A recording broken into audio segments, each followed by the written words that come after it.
नमस्ते दोस्तों, कैसे हो सब। आप सभी को स्वागत है मेरा YouTube channel glow your study पर।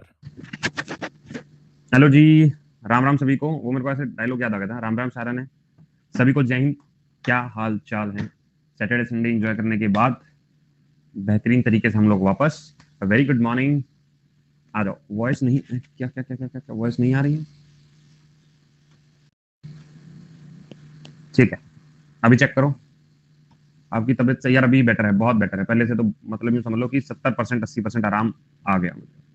ठीक है, चलो good now. Okay okay okay, वो तो मैं पता चल जाता है जब मैं एकदम ऐसे मायूस सा लगता हूँ, उदास सा लगता हूँ, तब तबीयत थोड़ी डाउन रहती है। अदरवाइज तबीयत बेहतरीन रहती है। ठीक है, कल के सेशन में सारे डाउट सॉल्व हो गए। अच्छा अच्छा, ओके। अच्छा, उससे लेके अच्छा, ठीक है, डन। बहुत बिगड़ गई थी, पता नहीं क्या ही हुआ। ये मौसम बदल रहा है ना। अच्छा अच्छा अच्छा, मौसम बदल रहा है ना। मौसम बदलने के कारण ये रहता है। स्टैटिक जीके कब आएगा? स्टैटिक जीके थोड़ा रुक के आएगा, लेकिन आएगा जरूर। अच्छा, स्टैटिक जीके वालों के लिए बता दूं, क्योंकि आप ऑलरेडी सारे प्लस यूजर्स हो, तो लक्ष्य बैच जो है हम लोगों का चल रहा है फॉर मेंस का। स्टैटिक जीके कल परसों, आई थिंक कल से शुरू होगा। कल से स्टैटिक जीके शुरू होगा लक्ष्य बैच में। तो जो लोग स्टैटिक जीके करना चाहते हैं कि थोड़ा जल्दी कर लें इंपॉर्टेंट टॉपिक, तो आप लोग लक्ष्य बैच में आएंगे कल 4 बजे से। ठीक है, मैं बता देता हूँ। एक हमारा लक्ष्य बैच चलता है सर 4 बजे 4 PM पर। ठीक है, तो कल लक्ष्य बैच में हम लोग स्टैटिक जीके स्टार्ट कर रहे हैं। स्टैटिक जीके के टॉपिक जैसे डांस, टेम्पल, घराना वराना, ये सब शुरू कर रहे हैं। तो ये वाले सेशन में आपको बस प्रोफाइल पे जाना है। 2 बैच चल रहे हैं मेरे पेड। एक मेरा अर्जुना बैच चल रहा है, एक लक्ष्य बैच चल रहा है। तो आपको शांति से ये वाले बैच में फाउंडेशन करते रहना है। और जिन लोगों को स्टैटिक जीके करना है वो कल से 4 बजे भी सेशन को ज्वाइन करें। स्टैटिक जीके के लगभग इंपॉर्टेंट टॉपिक वाला ये वाला। ठीक है, आपने बुक्स ऑथर करवाया था। हाँ यार, जहां पे बुक्स एंड ऑथर करवाया था ना, बस इसी के आगे कंटिन्यू होगा। इसी के आगे कंटिन्यू होगा, मजे से करेंगे सेशन। गुड मॉर्निंग जी, गुड मॉर्निंग, गुड मॉर्निंग सभी को, गुड मॉर्निंग।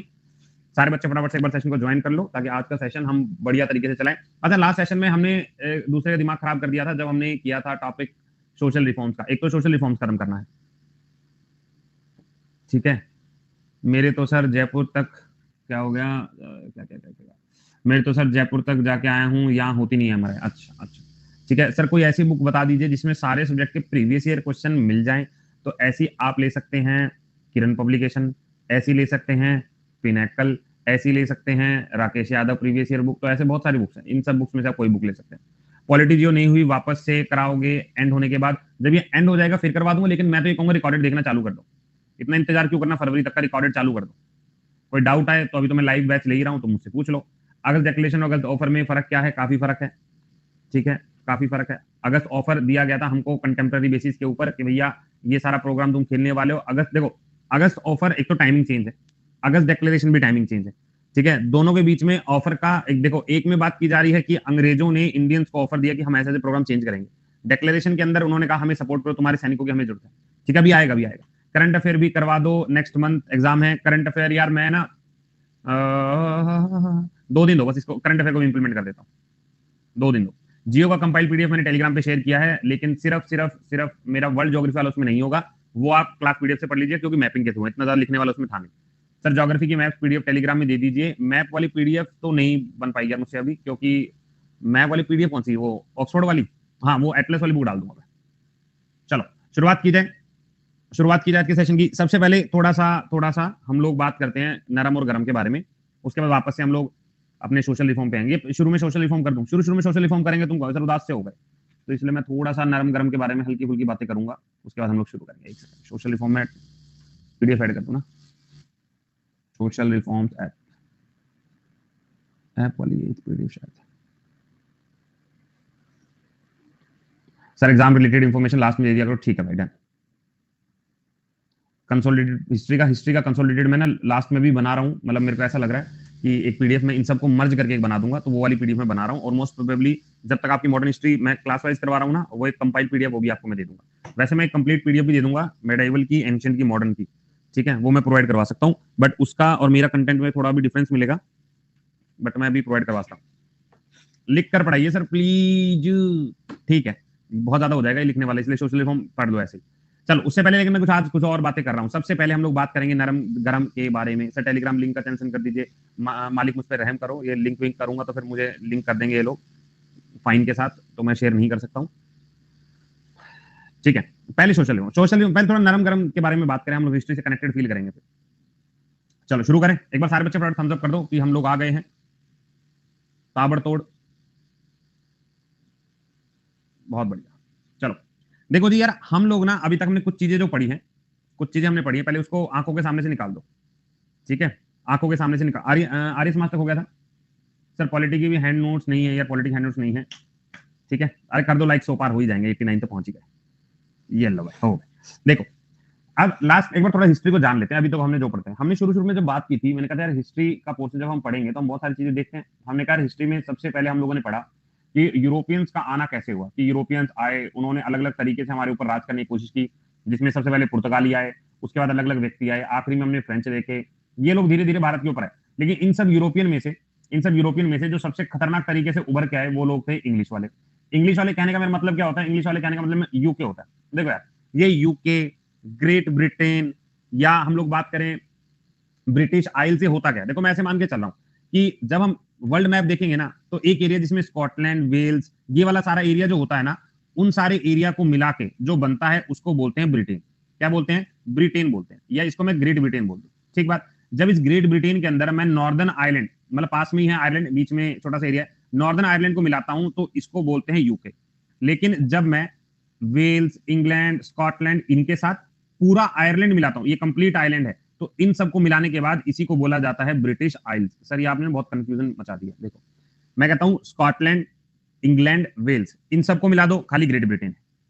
अगर इन 3 कंट्रीज के साथ मैं आयरलैंड का सिर्फ नॉर्दर्न पार्ट मिलाता हूं तो उसको यूके बोलता हूं, यूनाइटेड किंगडम बोलता हूं। डन।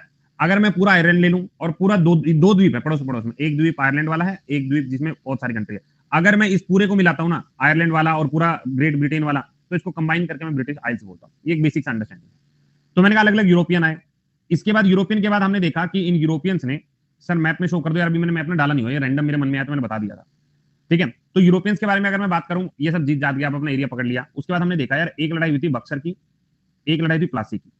सर इन बक्सर प्लासी की लड़ाइयों ने हमें तोड़ के रख दिया, ठीक है? हमें तोड़ के रख दिया बक्सर और प्लासी की लड़ाइयों ने।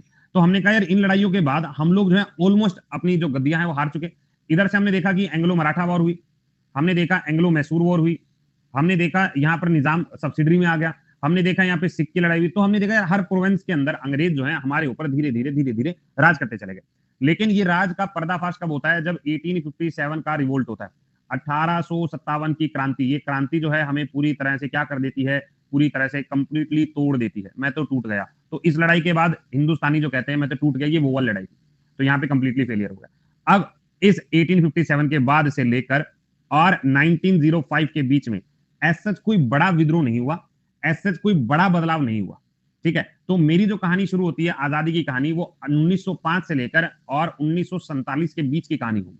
क्योंकि इसके बाद यहां पर 1858 के बाद यहां पर आप एक चीज तो बहुत बेहतरीन तरीके से जानते हैं कि पहले ना कंपनी का रूल चलता था। पहले किसका रूल चलता था? कंपनी का रूल चलता था। अब इन्होंने क्या कर दिया? इस कंपनी रूल को चेंज करके, किस रूल में बदल दिया? क्राउन के रूल में बदल दिया। सर कंपनी क्राउन में अंतर क्या है तो दोनों अंग्रेज। पहले कंपनी जो थी वही भारत का सारा एडमिनिस्ट्रेशन देखती थी कि क्या करना है, कितना पैसा लूटना है, बस फोन करके कहते मालिक कितना पैसा लूट लिया। उसके बाद ये चेंज होकर क्राउन के रूल में चला गया, यानी अब जो ऑर्डर होगा वो अंग्रेजी क्राउन से होगा, यानी अब जो मेन हुकूमत रहेगी वो ब्रिटिश सरकार की रहेगी, कंपनी की नहीं रहेगी। ठीक बात है? तो यहाँ पे हमें ये बदलाव देखने को मिला। इस बदलाव के बाद सब कुछ बदलता चला गया। अब अंग्रेज जो थे वो एक नंबर के थे तेज आदमी। हमने कहा ठीक बात है, एक नंबर के तेज आदमियों ने एक चीज सोच ली कि अगर उन्हें इंडिया के ऊपर राज करना है तो सबसे पहले उन्हें उस एरिया को कब्जा करना पड़ेगा जो ट्रेड के लिए नंबर 1 है, और उस एरिया के अंदर ब्रेक करना पड़ेगा। क्यों? हम लोग जान चुके कि अंग्रेजों ने ये बात तो बहुत अच्छे जान ली थी, अंग्रेज बहुत अच्छे जानते थे कि बंगाल वाला एरिया बहुत ज्यादा इंपॉर्टेंट है। लेकिन बंगाल वाले एरिया में कंटिन्यूसली ना रिवोल्ट होता रहता, कोई ना कोई कलेश करता रहता था। तो इसके कारण क्या होता था, इनको बहुत ज्यादा डिफिकल्टी होने लगी ट्रेड के लिए। डिफिकल्टी क्या होने लगी? भाई हम लोग तो ट्रेड नहीं कर पा रहे हैं। तो इन्होंने एक ठेका लिया। ठेका किसने लिया? इनका एक बहुत ही घटिया वॉइसरॉय, और उस वॉइसरॉय का नाम है कर्जन। क्या नाम है? कर्जन। अब हमेशा याद रखना, कर्जन इतना घटिया था कि सारे भारत में जितने भी वॉइसरॉय बने उन सब में से सबसे ज्यादा मोस्ट हेटेड, अगर किसी को सबसे ज्यादा हेट किया गया तो वो कौन था? वो कर्जन था। कर्जन ने क्या फॉलो किया? वो जो हम पढ़ते हैं ना डिवाइड एंड रूल, तो वही तोड़ो और उन पे राज करो, ये वही वाला प्रोसेस करने का इसने सोचा। इसने क्या सोचा कि मैं जो हूं पूरे बंगाल के एरिया को ब्रेक कर देता हूं, इसी का पार्टीशन कर देता हूं। अब जनरली क्वेश्चन क्या बनता है कि बंगाल का विभाजन हुआ कब? तो हमारे सामने सीधा सा आंसर रहेगा, बंगाल का विभाजन हुआ जब था वो 1905 था। यही बात है, 1906 नहीं, 1905 था। लेकिन हमारे दिमाग में ये क्वेश्चन भी आना चाहिए क्या इन्होंने आते ही 5 में विभाजन करके गेम खत्म कर दिया था? ऐसा नहीं। इन्होंने जब विभाजन के बारे में चर्चाएं करनी शुरू की तो 1903 का स्टेटस था जब इन्होंने सोचा कि हम विभाजन करेंगे। सर थोड़ा और एलोबरेट करते हैं इसको। देखो, हम ये कह रहे हैं कि अंग्रेजी सरकार कुछ ट्रेंड्स को फॉलो करती थी। अगर मैं कहूं 1903 से लेकर 1905 का समय जो था, इस समय के अंदर एक्सट्रीमिस्ट का मतलब क्या है कि गरम दल वाले ज्यादा ट्रेंड में नहीं थे। मतलब अभी तक हम यही सोचते आए थे कि हमने 57 के अंदर जब लड़ाई की थी, लड़ाई के बाद सब कुछ टूट गया, बिखर गया, उसके बाद अब हमें लड़ना नहीं। अब हमें काम करने का तरीका बदलना पड़ेगा, और काम करने का तरीका बदलने का मतलब क्या है? हम लोग मॉडरेट पॉलिसीज को फॉलो करेंगे। मॉडरेट पॉलिसीज का मतलब क्या है? वी आर फॉलोइंग अ नरम नीति। नरम मतलब जैसे मैं तुमसे अगर कोई बात समझानी है तो मैं सबसे पहले कहूंगा कि मोनिश भाई प्लीज मेरी बात सुन लो, ठीक है। उसके बाद फिर मैं कहूंगा नहीं मान रहे तो मैं कहूंगा मैं लेटर लिख कर देता हूँ, मोनिश भाई मेरी बात सुन लो। फिर ज्यादा ही होगा तो मैं प्रोटेस्ट कर लूंगा। ये नरम स्वभाव है। तो मतलब ये जो ट्रेंड है, ये है ट्रेंड मॉडरेट ट्रेंड। मॉडरेट मतलब नरम का ट्रेंड चल रहा है। तो 1903 से लेकर 1905 तक जो ट्रेंड फॉलो हो रहा है वो नरम दल वालों का ट्रेंड फॉलो हो रहा है। मतलब हमें कुछ नहीं करना, हमें प्रेयर करनी है, हमें पेटिशन, प्रेयर का मतलब पहले रिक्वेस्ट, पेटिशन मतलब हमने कागज पे लिख के दे दिया, और ज्यादा क्या कर लिया? धरने पे बैठ गया, प्रोटेस्ट। ये 3 तरीके हैं इन लोगों के। उसके बाद जब हमें पता चला 1905 से लेकर 1906 तक, ये वाला टाइम कौन सा था? सर ये वाला टाइम ना बदलाव का टाइम था। हमने देखा बंगाल का विभाजन हो गया, बंगाल का विभाजन होते ही बहुत सारे लोग अग्रेसिव भी हो गए, तो यहाँ पे नया ट्रेंड बदलने लगा। तो इसको मैं ऐसे बोलूंगा कि ये वाला जो फेस है वो कंस्ट्रक्टिव फेस है। कंस्ट्रक्टिव मतलब यहाँ पे लोगों का अपनी विचारधारा बननी शुरू हो गई, चीजों को देखना शुरू होने लगा। तो ये वाला फेस कैसा हुआ? मैं इसको कंप्लीट एक्सट्रीमिस्ट नहीं कहूंगा, इसे कहता हूं मैं कंस्ट्रक्टिव। कंस्ट्रक्टिव मतलब दिमाग का बनना, विचारों का चेंज होना। तो एक कंस्ट्रक्टिव ट्रेंड आ गया। हमने कहा चलो ठीक है। अब 1906 से लेकर 1908 तक का ट्रेंड, सर ये जो ट्रेंड हमारे सामने आएगा, ये तो कंप्लीटली राजनीतिक ब्रेकडाउन हो रहा था। ध्यान करो, सूरत विभाजन, नरम गरम अपने फेस पे चढ़े और उनका डिवीजन हो गया। तो मतलब ये वाला जो फेस आ गया, अब एक्चुअल में वो राजनीतिक फेस बन गया। ये कैसा फेस है सर? ये पॉलिटिकल ट्रेंड हो गया, राजनीतिक ट्रेंड अब यहाँ पे होने लगा, राजनीति के नाम पे बंटवारा होने लगा, वो ये वाला है। इसके बाद राजनीतिक विभाजन हुआ। अब गरम दल कह रहे हैं हम तो सर पाड़ देंगे, छोड़ेंगे नहीं, जिंदा जला देंगे, हम ये वाले प्रोसेस पे हैं। नरम वाले कह रहे हैं हम तो प्रेयर करेंगे, पेटिशन करेंगे और घंटी बजाएंगे, सब कहेंगे भैया प्लीज हमारी बात सुनो। तो 1908 के आगे से अब ये वाला फेस एक क्रांतिकारी फेस में बदल गया। ये अब यहाँ पे रिवोल्ट क्रिएट होने लगे, ये एक रेवोल्यूशनरी ग्रुप जो है वो बनने लगा।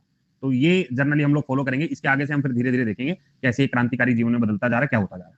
ये फेस समझ में आ गई? फेस बेसिकली रहेगा। अब वापस से लौट के आते हैं। हमने कहा यार 1905 वाला जो फेस है वो पार्टीशन ऑफ बंगाल है।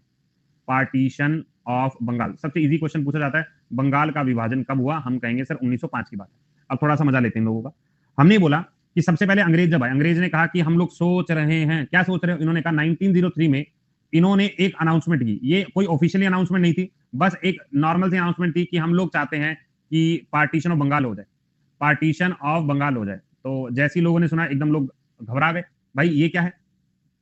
नोट्स अभी कुछ मत करो, अभी सिर्फ समझ लो मेरे साथ, अभी समझ लो। बहुत लिमिटेड सी लाइन है, जब तुम after the class in PDF को देखोगे ना तो एक पेज के अंदर सारी बातें आ जाएंगी। फिलहाल तो एक बार बैठ के सिर्फ समझो। हाँ, अभी अभी अभी मजे से समझो, दिमाग पे जोर मत डालो। जितना समझाने की कोशिश कर रहा हूं वो चीजें अपने अंदर उतार लो बस। तो हमने कहा 1903 की बात अनाउंसमेंट हुई कि हम लोग करने जा रहे हैं। मतलब इन्होंने क्या किया? इन्होंने एक पब्लिश किया रिपोर्ट को कि हम लोग सोच रहे हैं कि हम लोग बंगाल का विभाजन करेंगे। सब लोग कह रहे हैं सुना तुमने अंग्रेज क्या कह रहे हैं? तो जब इन्होंने बात बोली, लेकिन इन्होंने कोई ईयर नहीं डिफाइन किया कि हम लोग तब तोड़ेंगे, हम लोग ऐसे करेंगे। तो इन्होंने कहा चल यार अंग्रेज तो ना बहुत बार ऐसी हवा भी मारते हैं डराने के लिए। तो इन्होंने कहा ठीक है भाई, ठीक है कोई बात नहीं, चुपचाप बैठे लोग। इन्होंने भी कुछ नहीं कहा, उन्होंने भी कुछ नहीं कहा, चुपचाप बैठ रहे। अब हवा चढ़ गई 1905 में, 1905 में। 1905 में अब इन्होंने कहा कि वी आर प्रोसीडिंग, हम लोग अब बंगाल के विभाजन के लिए प्रोसीड कर रहे हैं। पार्टीशन ऑफ बंगाल की अब हम लोग क्या करेंगे? प्रोसीडिंग करेंगे, हम चालू हो रहे हैं। अब जैसे ही पता चला कि भैया पहले तो ये कह रहे थे कि दुकानों के बाहर तक जो तुमने अपने झालरे लटका रखे ना हटा दो, सरकार आगे तोड़ देगी। उन्होंने कहा चल चल देखेंगे। तो जब सरकार के बुलडोजर उन्हें गली के बाहर खड़े दिखाई दिए, तब उन्होंने कहा झालरे उतारो भाई, झालरे उतारो, ये हटाना पड़ेगा। तो सेम प्रोसेस इनके साथ हुआ। अब सबसे पहले इन्होंने सामने गए सरकार के, पहले बताओ तुम हमें तोड़ना क्यों चाहते हो, रीजन दो। तो इन्होंने बहुत साधारण अक्षरों में कहा कि पहली बात कि तुम्हारा एरिया बहुत बड़ा है, एरिया बहुत लार्ज है, और दूसरा यहां पर अलग अलग धर्म के लोग रहते हैं। वैसे एरिया के साथ साथ इन्होंने एक और वर्ड यूज किया था, लैंग्वेज। अब क्या बोला इन्होंने? कहा देखो यार इतना बड़ा एरिया जो है ना, उसमें हिंदू मुस्लिम अलग अलग है, तो हिंदुओं का अलग एरिया दे देंगे, मुस्लिम को अलग एरिया दे देंगे। तो मुस्लिम को इन्होंने पटाने के लिए क्या किया? मुस्लिम को बुलाया, इधर आओ, क्या कह रहे थे? उनके साथ रहोगे, देखो तुम्हारा धर्म अलग है, तुम्हारे लोग अलग है, और वैसे भी हिंदू तुम्हें पसंद नहीं करते, और तुम्हें फायदा पता क्या होगा? अभी तो तुम एक ही राजधानी, बस एक ही कैपिटल है, तुम्हें अपनी कैपिटल देंगे ढाका, इंजॉय करोगे खुद, खुद ही कैपिटल होगी, अपना एडमिशन खुद चलाओ, हम तो व्यापारी आदमी, हमें क्या? ये बात कही। तो उस वक्त मुस्लिम एग्री नहीं हुए। उस वक्त मुस्लिम ने बोला भाई नहीं देख तेरी बात ना हमें समझ नहीं आ रही है, तो क्या कहना चाह रहा है, हम तेरे साथ एग्री नहीं करते। तो कर्जन ने ऑफर जो दिया था, कर्जन ने जो मुस्लिम्स को ऑफर दिया कि आप लोगों की कैपिटल मैं बना के दूंगा और आप लोग कैपिटल जो होगी वो ढाका होगी। हिंदुओं को ऐसा कोई ऑफर नहीं दिया गया था, हिंदुओं को बोला गया था कि तुम लोग जो है तुम्हारी कैपिटल कलकत्ता दे देंगे तुम बना के जाओ, ऐसा वाला। अब लोग समझ गए भाई ये तो करेंगे यार, इन्होंने तो लपेटा दे दिया, अब ये करने वाले हैं। तो यहाँ पे एक मूवमेंट शुरू हुआ जिसका नाम रखा गया एंटी पार्टीशन मूवमेंट। कौन सा मूवमेंट है? Anti partition movement. कह रहे भैया हम तो लड़ जाएंगे, मर जाएंगे, मिट जाएंगे, लेकिन पार्टीशन नहीं होने देंगे। तो एंटी पार्टीशन मूवमेंट शुरू हो गया, ये भी 1905 की बात है। अब सारे लोग इकट्ठा हो गए। इनमें से 3 लीडर्स के नाम हमें याद रखने हैं एंटी पार्टीशन मूवमेंट जैसे मैं शुरू करूंगा। सबसे पहले सुरेंद्र नाथ बनर्जी, पहला नाम याद रखेंगे। ये वाला नाम पूछ लेते कौन लोग रिलेटेड है, ऐसा वाला। सुरेंद्र नाथ बनर्जी इजी था। के मित्रा, ये नाम हो गया दूसरा। और तीसरा है पृथ्वेश चंद्र राय, ये हो गया तीसरा नाम। ये 3 लोग जो हैं एंटी पार्टीशन मूवमेंट लेकर खड़े हो गए और हाय हाय के नारे, नहीं चलेगा नहीं चलेगा। साथ में लोगों को अवेयर करने के लिए एक न्यूज़पेपर चलवा दिए, कुछ न्यूज़पेपर। और ये यूपीएससी प्री का सवाल है, न्यूज़पेपर पूछा गया था, नाम था हिताबदी। ये यूपीएससी प्री का क्वेश्चन आया था कि हिताबदी न्यूज़पेपर कब चलाया गया था। दूसरा न्यूज़पेपर है संजीवनी, ठीक है। तीसरा न्यूज़पेपर है बंगाली।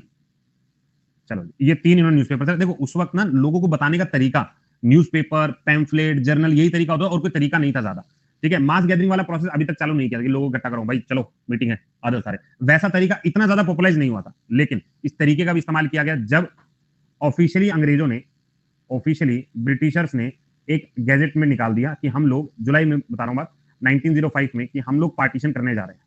अभी तक बात इनफॉर्मल थी, लेकिन अब फॉर्मली इन्होंने जुलाई के अंदर अपने ऑफिशियल गैजेट में निकाल दिया कि हम बंगाल का विभाजन करने जा रहे हैं। ये बात कब की है? जुलाई की।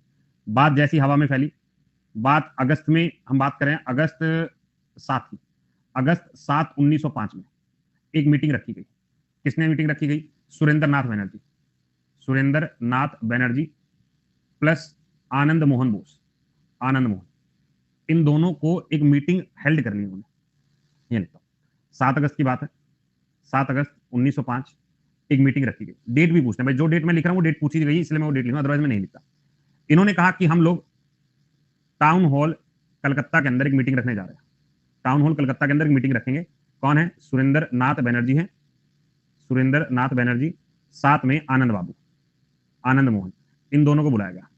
इन दोनों ने क्या बोला कि आ जाओ सारे, हम इकट्ठा होंगे और हम अंग्रेजों के खिलाफ एक आंदोलन करेंगे। इन्होंने सबसे बड़ी मास गैदरिंग की उस वक्त की। मास गैदरिंग का मतलब है कि बहुत सारे हजारों लोग इकट्ठा हो गए और इन्होंने कुछ घंटों में ही 50,000 कैश कलेक्ट कर लिया। ऐसी पहली मीटिंग हुई थी जहां पर पैसा इकट्ठा किया गया था अपने विद्रोह को चलाने के लिए। ये ऐसी पहली मीटिंग थी। तो इन्होंने कहा आ जाओ भाई, आ जाओ। सारे लोग आ गए, सब लोग कह रहे यस हम तुम्हारे साथ हैं, ये वो सब प्रोग्राम हो गया। फंड इकट्ठा हुए कि हम लोग विद्रोह करेंगे, हमें पैसा चाहिए, और एकदम फुल पेस पे। अंग्रेज समझ गए बात कि भाई जो हमने अनाउंसमेंट की थी उससे इन्होंने पेस बहुत ऊपर कर दिया। उसने कहा कोई बात नहीं, हम लोग तैयार हैं। तो अंग्रेजों ने 16 अक्टूबर 1905 में, ये क्वेश्चन एग्जाम का आ चुका है, 16 अक्टूबर 1905 में फॉर्मली पार्टीशन ऑफ बंगाल कर दिया। पार्टीशन ऑफ बंगाल कर दिया, यानी बंगाल का विभाजन कब हुआ? 16 अक्टूबर। जैसे ही उन्होंने विभाजन किया, सारे हिंदू निकले, सारे मुस्लिम अपने घरों से निकले, ढेर गले लगे, भाई भाई तुम मेरे भाई हो। बहनें अपने भाइयों को राखियां बांधने लग गई कि हम लोग तो साथ हैं। इन्होंने क्या कर दिया? हिंदू मुस्लिम ने एक दूसरे को राखी बांधी, फॉर द सेक कि हम लोग साथ हैं, तुम्हारे विभाजन से हमें कोई फर्क नहीं पड़ने वाला, ऐसा वाला, ठीक है। ऐसा वाले ने पूरा प्रोसेस कर दिया कि हम लोग तो साथ रहेंगे। और बहुत सारे उस वक्त सुनने में आया था। तो जुलाई में क्या होता, इन्होंने ऑफिशियल गैजेट में कहा था कि हम लोग विभाजन करने जा रहे हैं। यहाँ पर इन्होंने फॉर्मली लिख दिया कि हमने विभाजन कर दिया। ये डिफरेंस था।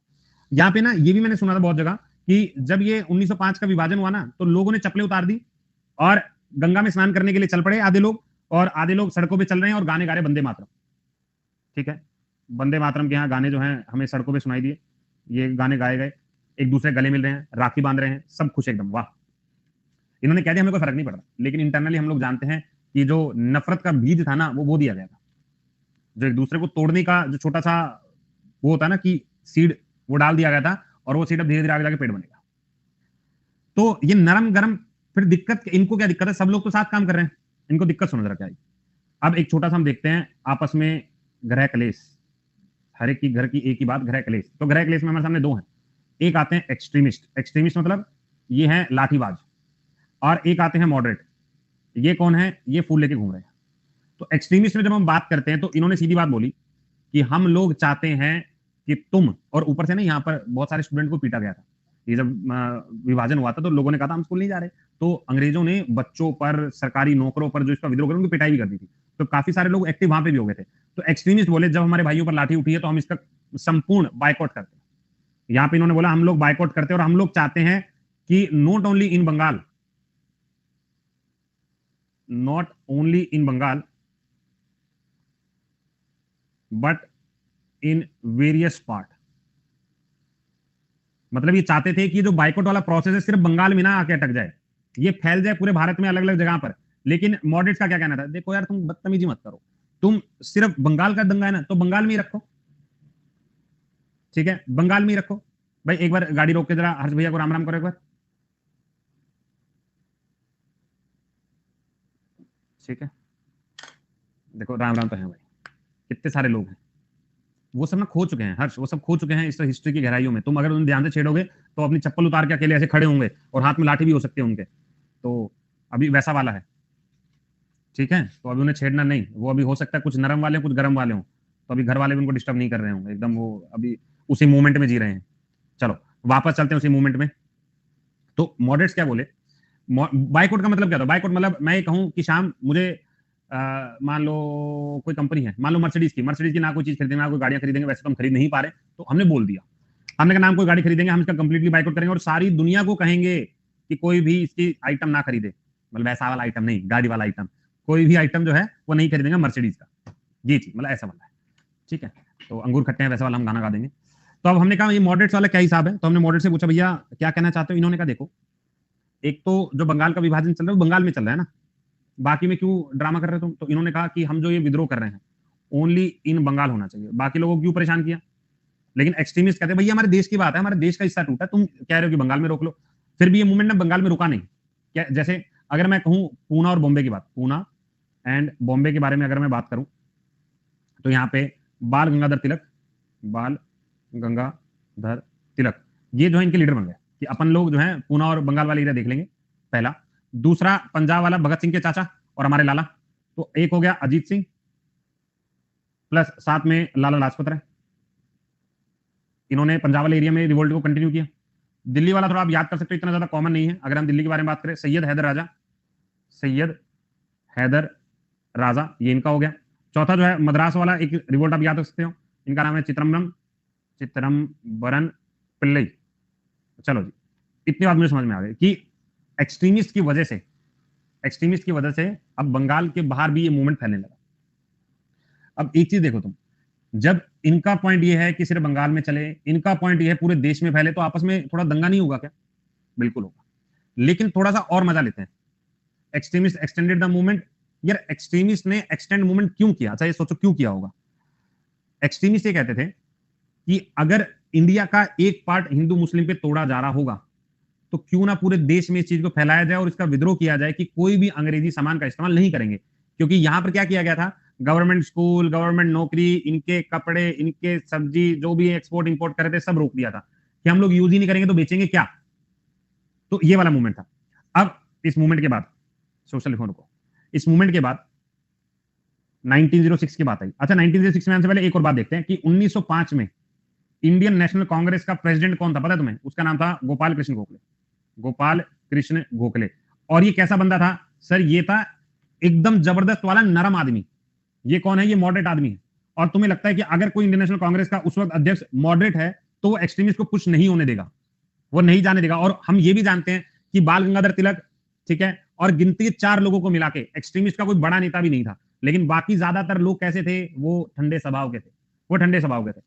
तो एक्सट्रीमिस्ट ने डिमांड की कि 1905 में गोपाल कृष्ण गोखले हमारी बात क्यों सुनेगा, ये तो खुद नरम स्वभाव का है। तो हम चाहते हैं 1906 में, हम लोग ये चाहते हैं, एक्सट्रीमिस्ट की डिमांड थी, एक्सट्रीमिस्ट की डिमांड थी कि हम लोग जानते मतलब मानते हैं ये कि कोई अगर गर्म दल का बंदा आएगा तो शायद हमारी बात अच्छे सुने।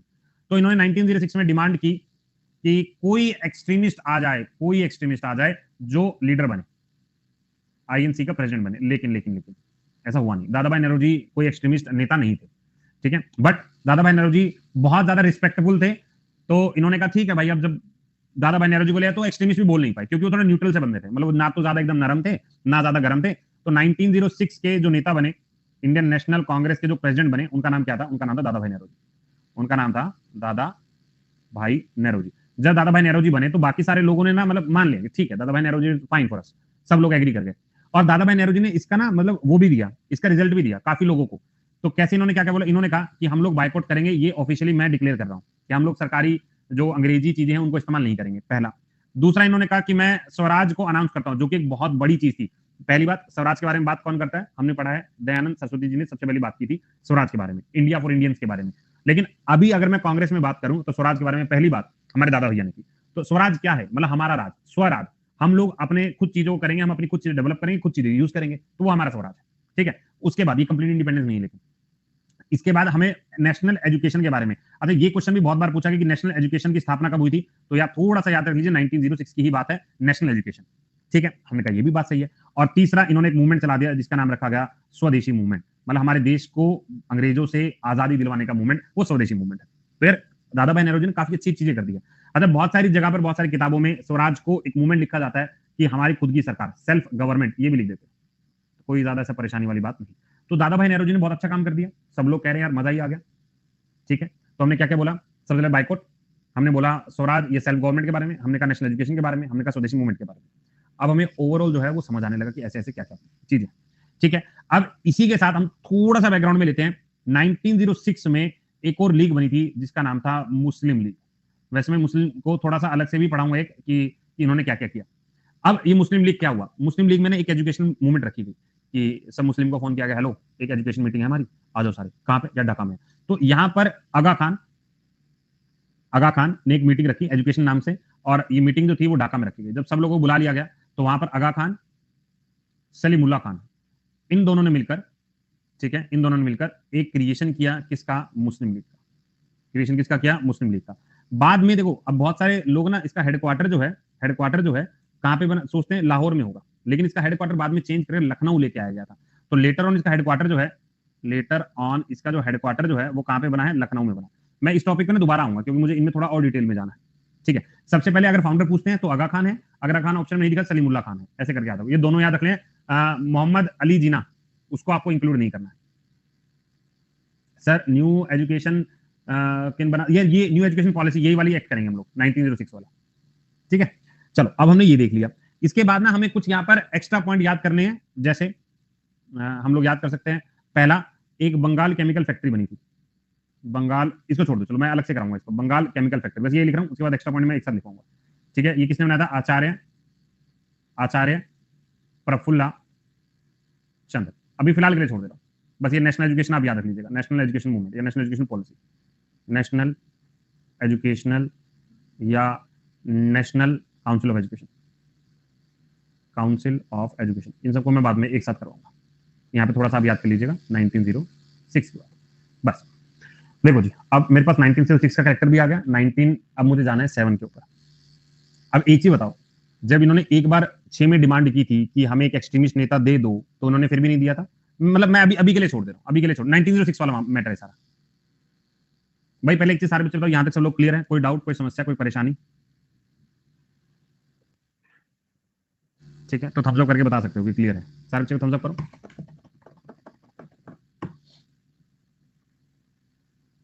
हिस्ट्री थोड़ी इंटरेस्टिंग सी लगने लगी है ना? वैसे हिस्ट्री इतनी बोरिंग है नहीं, हम लोग ज्यादा सोच लेते हैं कि हिस्ट्री बड़ी बोरिंग है, ऐसा नहीं है, मतलब मजेदार सी है। चलो अब इस कहानी को थोड़ा और आगे लेके जाते हैं। अब इस कहानी में क्या हुआ, हम लोगों ने देख लिया कि जो इंटरनेट जाने से मजा चल रहा है, ओहो ये काफी बड़ी समस्या है। अब हमने बोला कि यार एक्सट्रीमिस्ट ना बड़े नाराज से चल रहे हैं, मतलब अभी तक तो खुश भी नहीं थे कि दादा भाई नेहरू जी आ गए, तो उन्होंने कहा चल ठीक है यार जो भी है। लेकिन 1907 में तुम खुद बताओ, क्या ये लोग मानेंगे अगर ये अब फिर किसी नरम दल के व्यक्ति को अगर लीडर बना देंगे? तो ये तो बहुत नाराज हो जाएंगे ना, मतलब सीधी सी बात है, ये तो इनकी इज्जत पे बात आ गई, वो वाला समस्या था।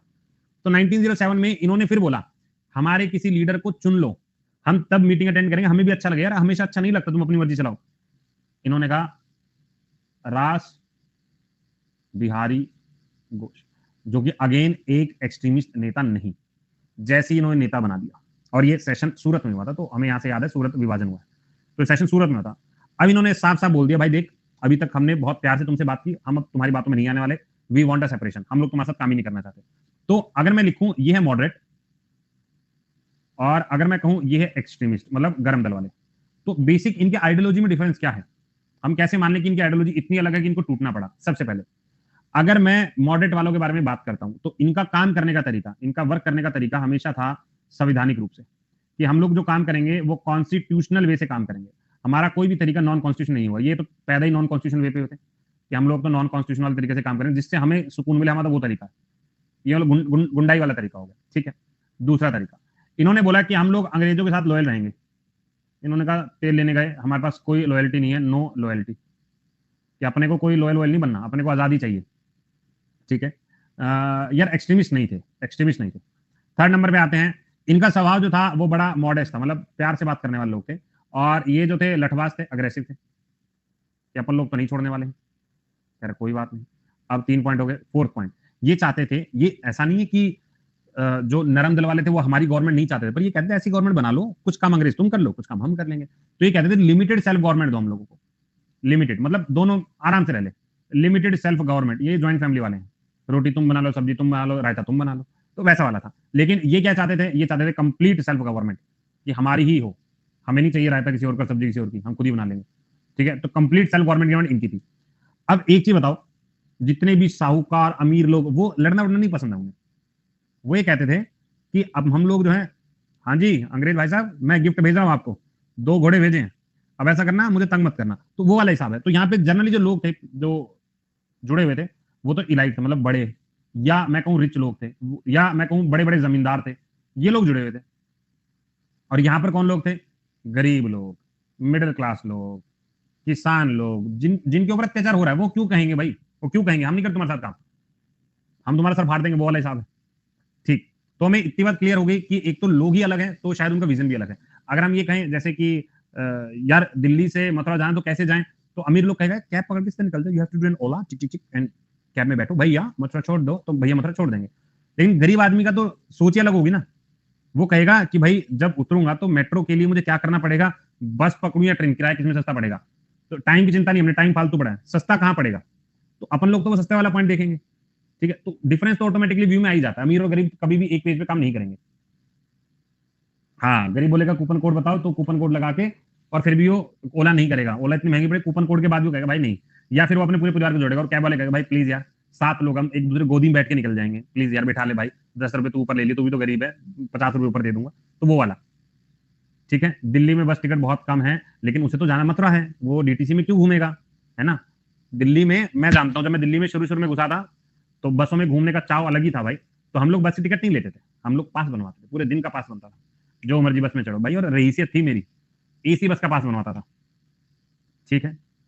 एसी बस का पास बनवाता था, पूरे दिन में कोई बस में चढ़ रहे हैं, चुपचाप बैठे हैं, आधा घंटा हो भैया कहाँ पहुंच गए, छोड़ दिया, वहीं छोड़ दिया, दूसरी बस पकड़ के फिर अगली बस में। देख रहे हो तुम लोग। और मुझे लगता है ये दिल्ली में शुरू शुरू में हर बच्चे ने किया होगा, ठीक है। दिल्ली ट्रांसपोर्ट। और ये लड़कियों का अब फ्री हुआ है ना, पहले नहीं, पहले लड़के पैसे लेते थे, पहले ऐसा नहीं। चंडीगढ़ में यार इतना बस वाला मेरे को हिसाब पता नहीं कि चंडीगढ़ में ऐसा कुछ फ्री बस वाला चलता है कि नहीं चलता, लेकिन दिल्ली घूमने की ज्यादा बढ़िया जगह है। थोड़ा सा चंडीगढ़ में क्या ही घूमोगे, सुखना लेक और पिंजौर गार्डन, ये 4 गार्डन घूम गए वापस। गेड़िया वाली हमारे पास वो थार नहीं, जो हम चंडीगढ़ की रोड पे गेड़ी थार, वो वाली वो हमारे पास थार नहीं है, तो ऐसा अच्छा नहीं लगे बसों में हम ऐसे कर रहे हैं, वो हम पे सूट नहीं करेगा,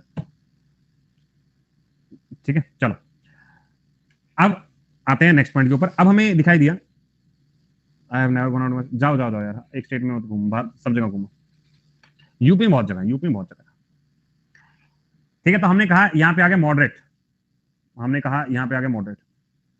एक बार मैं तुम बताऊं मेरे साथ क्या हुआ, रात को 2 बजे, उस वक्त तो मैं टीचिंग ही करता था, अभी की बात है, कुछ 4-5 साल पहले की बात है, 6 साल पहले की बात, 5-6 साल पहले की बात होगी। तो रात को नीचे ना पुलिस की गाड़ी आई, और वो सायरन बजा रही, तो गली मोहल्ले के लोग इकट्ठा हो गए, और उनमें से एक कांस्टेबल निकल के आया, और उसने बेल प्रेस की और कहा कि नीचे आ जाओ, मतलब मुझे बुला रहा था वो।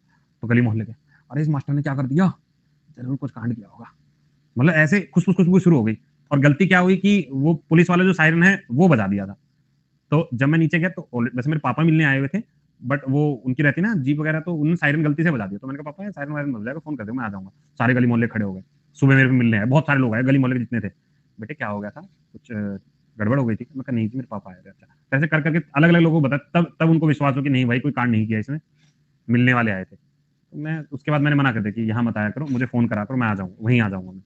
तब से फिर मैंने थोड़ा, और मैं कहा आओ तो फिर दूसरी गाड़ी में आया करो, लोग गलत सोचते और मास्टर को देखते, अरे ये मास्टर ने कुछ कर दिया होगा, ये मास्टर होते ही ऐसे, तो गलत निगाहों से भी देखते हैं। ठीक है, चलो उसके उसके बाद तो वो जो हमारी मेल जो थी, जो हमारी मकान मालकिन थी, वो बेटे मैं रिश्ता देख लूं फिर तुम्हारे लिए हैं। उसका जब पता चला भाई थोड़ा ऐसा ये सब है, तो ऐसा वाला। ठीक है सर, आपके पापा कौन है? मेरे पापा है। कौन का क्या मतलब है? पापा है मेरे, वो बात अलग है, पुलिस में है, लेकिन पापा ही है मेरे भाई, ऐसा नहीं। ठीक है, अच्छा मेरे पापा किस पोस्ट पे? यार मेरे पापा इंस्पेक्टर हैं। मेरे पापा जो हैं इसमें विजिलेंस डिपार्टमेंट है। जब मैं गुड़गांव जॉब कर रहा था तो मेरे पापा जो थे वो साइबर क्राइम में थे। तो अपने को थोड़ा रहता है, एक बच्चा मुझे जरा कहीं ऑनलाइन में मुझे चींची कर रहा था बड़ा, तो मैंने कहा भैया मुझे मजबूर मत करो, ठीक है, मैं 1 मिनट में तुम्हारी डिटेल निकलवा दूंगा। और मैंने उसकी डिटेल निकलवा भी दी थी, बस एक कॉल की दूरी पर है। इवन कि मुझे सब पता लग गया था किसके नाम पर है, कहाँ है, लोकेशन, राइट नाउ लोकेशन कहाँ है। तो ज्यादा लंबा खेल थोड़ी है ये निकालना। ठीक है, अभी साइबर क्राइम उसमें विजिलेंस में, अभी ये जो रिश्वत वगैरह लेते हैं तो उनको धावा पकड़ने वाला काम है, तो काफी सही काम है वो।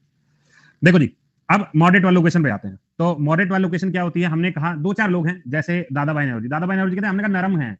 दादा भाई नौरोजी जो है वो एकदम नरम स्वभाव के हैं। हमने कहा गोपाल कृष्ण गोखले, गोपाल कृष्ण गोखले, हमने कहा अगेन बहुत नरम स्वभाव है। फिरोज शाह मेहता, फिरोज शाह मेहता, हमने कहा अगेन नरम नरम है। बदरुद्दीन तैयब जी, ये कुछ एग्जांपल में लिख रहा हूं, जो पेपर में आ जाए तो थोड़ा आप आंसर लगा सकते हो।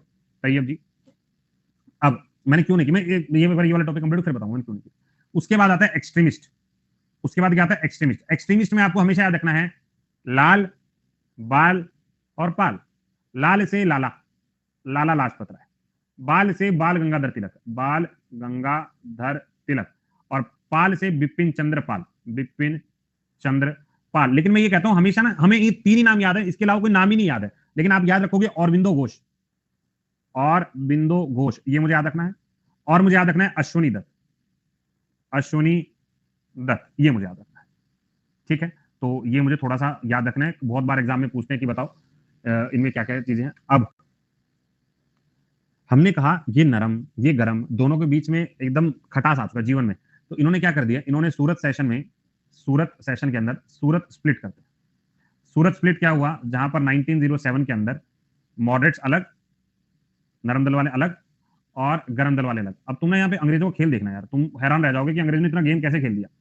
देखो, अब नरम गरम एक दूसरे से अलग हो रहे हैं, ये बात सबको पता होगी, स्पेशली अंग्रेज को भी पता होगी। तो अंग्रेजों ने क्या बोला कि देखो, मॉडरेट्स को बुलाया कि देखो यार, तुम तो चाहते हो कि हम लोग तुम्हारे साथ काम करें, तो क्यों ना हम हाथ मिला लेते हैं और तुम्हें बहुत सारे पार्क बेनिफिट हम लोग देंगे। और हम लोग एक पॉलिसी फॉलो करते हैं, अंग्रेजों की गुप्त पॉलिसी है, carrot and stick policy. Carrot and stick policy, इसका क्या मतलब है? इन्होंने मॉडरेट जो थी, जो नरम दल वाले थे, इन्होंने इनको गाजर दी, ये लो गाजर। ठीक है, बदरुद्दीन तयाजी होगा या नहीं, बदरुद्दीन तैयब जी ही था वो। इन्होंने कैरेट दी, गाजर, ये लो बेटा तुम गाजर लो और हमारे साथ बैठो, गाजर खाओ। और जितने भी एक्सट्रीमिस्ट थे, धेलट धेलट धेलट, तो मॉडरेट हंस रहे हमसे अलग हुए थे, देखो हालत देखो, दे डंडे रोज लग रहे हैं इनके। तो एक्सट्रीमिस्ट इधर पिट रहे हैं, नरम दल वाले गाजर बैठ के खा रहे हैं, ये कह रहे हैं हमें तो रिवॉर्ड मिलेंगे, अभी एक बार ये कह रहे हैं कि इनको सेटल कर लें फिर हमसे बात करेंगे। तो ये थोड़ी जानते थे कि एक्सट्रीमिस्ट के बाद इनका क्या होगा। तो एक्सट्रीमिस्ट के बाद हुआ क्या, देखो अब बेनिफिट क्या लेगा ये। बेनिफिट में देखो, सबसे पहला बेनिफिट जो ब्रिटिशर्स को हुआ, इन्होंने एक्सट्रीमिस्ट को एक एक करके सुल्टाना शुरू किया। जैसे तिलक जो है, बाल गंगाधर तिलक, इनको जेल में भेज दिया, 6 साल की जेल। कहां पे भेजा था? मेंडले। चलो जी, एक बड़ा नेता, यानी बर्मा बोल रहा हूं, एक बड़ा नेता जेल में चला गया। ठीक, दूसरा नेता है बिपिन चंद्र पाल। बिपिन चंद्र पाल, बिपिन चंद्र पाल से पूछा भैया आपका क्या है? ये कह रहे हैं यार मैं ना इस रोज की चिक चिक से, रोज घर में लठ बज रहे हैं, मैं तंग आ गया हूं, मैं घर में रोटी खाने बैठता हूं, उधर अंग्रेज टपक जाते हैं, मैं रिटायर हो रहा हूं। तो ही रिटायर, तो इन्होंने कहा भाई मैं रिटायर ले रहा हूं। तीसरा व्यक्ति औरबिंदो घोष, औरबिंदो घोष से पूछा गया सर आपका क्या स्टेटस है? ये कह रहा है यार एक तो कोई सपोर्टर नहीं है हमारा, जहां भी जाते हैं गली में अंग्रेज लठ लेके इंतजार कर रहे होते हैं, मैं भागता हूं फिर पीछे लग जाते हैं, तो मैं इस सांसारिक मोह से अकेला निकल गया हूं। तो ये स्पिरिचुअल की तरफ जो है निकल गए, तो इनका ध्यान जो है स्पिरिचुअलिटी में चला गया, स्पिरिचुअलिटी को फॉलो कर लिया, दिमाग चेंज हो गया इनका। अब लाला बच गए। तो लाला लाजपत राय क्या कहते हैं, कह रहे यार एक मेरा दोस्त 6 साल के लिए जेल में, एक रिटायर हो गया, एक महात्मा बन गया, मैं क्या करूं, अरे अरे मुझे फोन आया था अब्रोड जाना, अब्रोड का, तो ये अपने किसी इंपॉर्टेंट काम के लिए अब्रोड चले गए, अब्रोड में कोई काम आ गया, दूसरे देश चले गए। क्या मुझे कोई अब एक्सट्रीमिस्ट नेता नजर आ रहा है? नहीं। कोई जेल भेज दिया गया, कोई रिटायर हो गया, कोई बाबा बन गया, कोई अब्रोड चला गया, तो ये तो एकदम गेम ही पलट गई, ये तो गेम पलट गई। तो एक्सट्रीमिस्ट जो एक्सट्रीमिस्ट थे वो हो गए लीडरलेस। वो क्या हो गए? लीडरलेस, कि अपना तो कोई लीडर बचा ही नहीं है भाई, अपना तो कोई लीडर बचा ही नहीं है, खत्म, टाटा बाय बाय। तो 1908 से लेकर 1914 तक एकदम बेचारे जो बाकी इनको फॉलो कर रहे थे वो थोड़ा असहाय सा फील करने लगे, तो कोई है ही नहीं। अब अंग्रेज खुश, अंग्रेज का लीडर को दबा दिया। अब आते हैं मॉडरेट्स के बारे में। अब अंग्रेजों ने जो गाजर इनको दे रखी थी वो गाजर छीन ली गई और इनकी सारी बातें सुनना बंद। तो इन्होंने अब्रोड क्यों गए? ये कह रहे हैं मेरा ना कोई काम फंसा हुआ, मेरा कोई केस चल रहा था, तो उसके रिगार्डिंग मुझे जाना पड़ेगा, तो उस रिगार्डिंग चले गए। मॉडरेट को अब भाई क्या कर दिया? ब्रिटिशर्स ने भाव देना बंद कर दिया। ब्रिटिशर्स ने क्या कर दिया? इनको भी सप्रेस कर दिया कि चुपचाप बैठो, ज्यादा आवाज मत करो, जो आवाज करने वाले सब भगा दिए इधर उधर, और अब तुम ज्यादा बोलोगे तो तुम्हें पेल दिया जाएगा। अरे ये कह रहे भैया ये क्या हो गया? कह रहे तुम्हारा तरीका क्या था? तो कह रहे सर हमारा तरीका तो बड़ा सिंपल सा था। तो सबसे पहले इन्होंने, अंग्रेजों ने क्या किया? रिप्रेस। इन्होंने क्या किया? कंसाइलेशन, मैं इसका मतलब बताऊंगा अभी, और फिर बाद में सप्रेस। मतलब क्या हो गया? रिप्रेस का मतलब सबसे पहले क्या होता है? इन्होंने एक्सट्रीमिस्ट को दबा दिया, एक्सट्रीमिस्ट को दबा दिया, किसी को जेल पहुंचा दी, किसी को मार दिया, कुछ ऐसे कर दिया। कंसाइलेशन, या जितने भी मॉडरेट थे इनको बोला तुम डरो मत, तुम्हें गाजर दे रखे, मतलब तुम्हें रिवॉर्ड हम लोग देंगे। और बाद में मॉडरेट को भी क्या कर दिया गया? मॉडरेट्स को भी सप्रेस कर दिया गया। उन्होंने बाद में मॉडरेट को भी क्या कर दिया? सप्रेस कर दिया। तो तुम अंग्रेजों की चाल देख रहे हो कि जो लड़ने वाले थे उनको पहले अलग कर दिया, और सबसे बड़ी गलती तो इन्हीं की थी। अगर वो कह रहे थे कि हमारी बात मान लो, तो मानने का इनका भी हक बनता था कि भाई मान लेते हैं। तो इन्होंने भी जब कोई बात नहीं मानी तो सारा मामला बिगड़ गया। तो इस तरीके से नरम और गरम एक दूसरे से अलग होते हैं, और एक दूसरे से बस कहते हैं भैया जाओ। तो वो होता है ना कि दो लोग लड़ाई कर रहे हैं तो तीसरा मजे काट रहा है, तो अंग्रेजों ने मजे काटे हैं नरम और गरम की लड़ाई। ठीक है, तो 1907 तक का आज हमने एक सेशन किया। अब चलते हैं थोड़ा सोशल रिफॉर्म के ऊपर। सर आप सबको कहानी समझ में आ गई कि नरम और गरम क्यों अलग हुए थे? हमने थोड़ा टाइम ज्यादा ले लिया, लेकिन ठीक है, अभी के लिए तो हम समझ सकते हैं, हमारे पास थोड़ा टाइम भी है। मुझे पता आप में से बहुत सारे लोगों ने पहले हिस्ट्री पढ़ रखी है, बट मैं कोशिश कर रहा हूँ कि आप लोगों को बहुत अच्छे समझ में आए कि मैं हिस्ट्री क्या बताना चाह रहा हूँ, किस तरीके से बताना चाह रहा हूँ, कितना क्वेश्चन आ सकते हैं, उन सारे क्वेश्चन के ऊपर बात कर रहा हूँ। ठीक है भाई, तुम्हारे लाइक कम हो गए, बस थक गए। अब अपन लोग ना बिल्कुल एसएससी वाला काम नहीं कर रहे हैं, वरना मैं तुम्हें सच बता रहा हूँ एसएससी के लिए पढ़ाना बड़ा आसान है। एसएससी के लिए मैं तुम्हें बताता हूँ कैसे 10 मिनट में एसएससी हम खत्म कर सकते थे। सबसे पहले हम शुरू करते हैं गोपाल कृष्ण गोखले के साथ। 1905 पार्टीशन ऑफ बंगाल। बंगाल का विभाजन जो है वो 16 अक्टूबर 1905 में हुआ, और इस विभाजन में इंडियन नेशनल कांग्रेस के अध्यक्ष गोपाल कृष्ण गोखले थे। और इस विभाजन के बाद हमारा जो 1906 है उसमें मुस्लिम लीग और दादा भाई नेहरू जी को अध्यक्ष बनाया गया था। ये दादा भाई नेहरू जी ने स्वराज मूवमेंट की शुरुआत की थी। मुस्लिम लीग की स्थापना आगा खान और सलीमुल्लाह ने की थी। 1907 नरम और गरम एक दूसरे से अलग हुए, मॉडर्न एक्सट्रीमिस्ट एक दूसरे से अलग हुए, इसी को हम सूरत विभाजन बोलते हैं, सूरत स्प्लिट। और इस सेशन के अध्यक्ष जो है वो है रास बिहारी घोष। बस ये टॉपिक, इतना टॉपिक था। अच्छा रिपीट करो, ठीक है।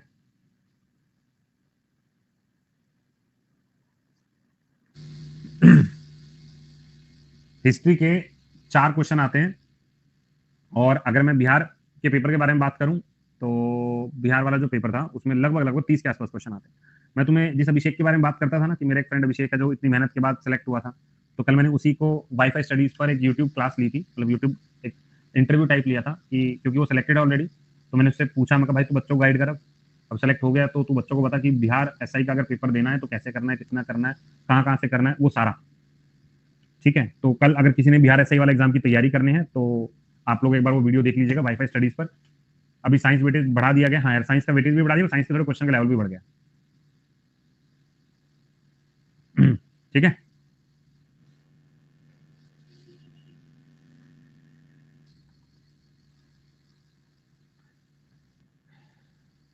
कुछ तो फायदा साइंस लेने का, बात सही है भाई। चलो अब थोड़ा सा रिलीजियस मूवमेंट फिनिश हो गया, नहीं यार अभी तो बचे हुए हैं। हाँ एसएससी में, यार एसएससी में जब मैंने 13 में दिया था ना, तो मुझे कोई अपर पोस्ट नहीं मिली थी, मतलब मैं सच बता रहा हूँ, मुझे नॉन इंटरव्यू पोस्ट मिली थी। हमारे यहाँ इंटरव्यू नॉन इंटरव्यू पोस्ट होती पहले, अब तो चेंज हो गया सिनेरियो। जो इंटरव्यू पोस्ट वाले थे उनको इंटरव्यू की कॉल आती थी, नॉन इंटरव्यू वाले को कोई कॉल नहीं आती थी, उनके लिए सब जीवन एकदम बराबर था, रिजल्ट आया चलो भाई ज्वाइनिंग ले लो। तो मुझे इतनी अच्छी सीट नहीं मिली थी तो मुझे साउथ में पोस्टिंग आ रही थी, और वो भी फॉर नॉन इंटरव्यू। तो मेरी प्रेफरेंस थी नहीं वैसे भी मैंने कहा था अगर कुछ अच्छी पोस्ट मिल जाएगी तो रुक जाएंगे, अदरवाइज नहीं जाएंगे। तो वैसे भी घर वाले कह रहे भाई इकलौता लड़का है, इतना दूर जाके करेगा क्या, तो यहीं पे रुक जा। और ऊपर से तुम्हें पता है मेरे बहुत सारे एग्जाम क्लियर हुए तो अलग ही एटीट्यूड चढ़ा हुआ था कि सीडीएस भी निकला हुआ है भाई, मेरा सीपीओ भी निकला हुआ है। मैंने फिर कभी ट्राई किया भी नहीं, ठीक है, उसके बाद मैंने दिया भी, मतलब मेरा मन था ही नहीं कभी करने का। तो मेरा मन था वैसे जनरली कि असिस्टेंट कमांडेंट या एसएसबी में हो जाए, बट फिर उनमें बात नहीं बनी तो यूपीएससी को मैंने फॉलो कर ही लिया था। फिर यूपीएससी में भी दो चार चीजें इधर उधर हो गई, बट ठीक है। लेकिन उस वक्त मैं टीचिंग करने लगा तो पैसा वैसा आने लगा था, तो मैं कहा चल ठीक है यार, मजा भी आ रहा है पढ़ाने में, पैसा भी आ रहा है, साथ साथ एग्जाम की तैयारी भी कर लेता हूँ, ठीक लग रहा था। मतलब मेरे को ऐसा कोई ज्यादा खास था नहीं कि मुझे गवर्नमेंट जॉब ही करनी है, मतलब ऐसा बिल्कुल। और ना मेरे घर वालों का ऐसा कोई प्रेशर था कि गवर्नमेंट जॉब ही करनी है तुझे, क्योंकि मेरे दादा वो भी पुलिस में, मेरे छोटे चाचा वो भी पुलिस में। अगर तुम देखोगे तो इससे मतलब कुछ 2 महीने पहले जो तुम्हारा दिल्ली का पूरा कश्मीरी गेट है वो मेरे चाचा के अंडर में आता है, बोलो सीएसएफ में। तो वो भी फैमिली वही है। तो अल्टीमेटली मेरे को लगा कि खास जरूरत नहीं है कि इतना हम लोग करें बार बार पुलिस के लिए या इन चीज़ों के लिए, तो फिर मैंने छोड़ दिया था। ऐसा कोई खास मोटिव नहीं था मेरा। चलो जी एक एक ग्रेट ब्रिटेन वाल देख लेते हैं देखो जी, हमारे पास ये दिखाई दे रहा है आयरलैंड, ये दिखाई दे रहा है हमें स्कॉटलैंड, ये दिखाई दे रहा है हमें इंग्लैंड, ये दिखाई दे रहा है हमें वेल्स, ये 3 हमें दिखाई दे रहा है। अगर मैं कवर करता हूं सिर्फ ये पोर्शन, ये वाला पोर्शन, तो इसको बोला जाता है ग्रेट ब्रिटेन। इसको क्या बोलेंगे? Great Britain. एक ही हो गया। अगर इस पोर्शन के अंदर मैं ये ये वाला पोर्शन मिला दूं, ये वाला पोर्शन मिला दूं, मतलब मैंने नॉर्दर्न आयरलैंड मिला दिया, तो इस पोर्शन को मैं क्या कहूंगा? इस पोर्शन को कहूंगा यूनाइटेड किंगडम्स। और अगर मैं कंप्लीट ले लूं, ये पूरा कंप्लीट, तो इस पूरे कंप्लीट को बोलता हूं ब्रिटिश आइल्स। इस पूरे को ब्रिटिश आइल्स बोलता हूं। बस ये था, ठीक है, ये था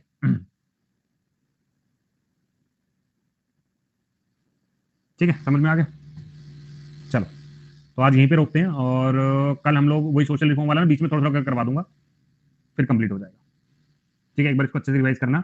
और क्लास का टाइम रहता है 8:30 बजे का, 8:30 बजे डॉट आ जाया करो, एक भी टाइम वेस्ट मत किया करो। थोड़ा थोड़ा मैंने शायद हो सकता है 1.5 घंटा भी किसी दिन पढ़ाने लग जाऊं, अगर मुझे लगे कि मेरा टॉपिक इधर उधर रुक रहा है तो मैं फिर 1.5 घंटा कर दूंगा इसको। यार सच बता रहा हूँ, तुम्हारी क्लास में मुझे भी 1 घंटे का पता नहीं चलता है, मैं जस्ट टाइम देखने के बाद मुझे पता चलता है कि 1 आवर हो गया है। स्पेशल क्लास मैं शुरू कर दूं आज कर दें शुरू स्पेशल?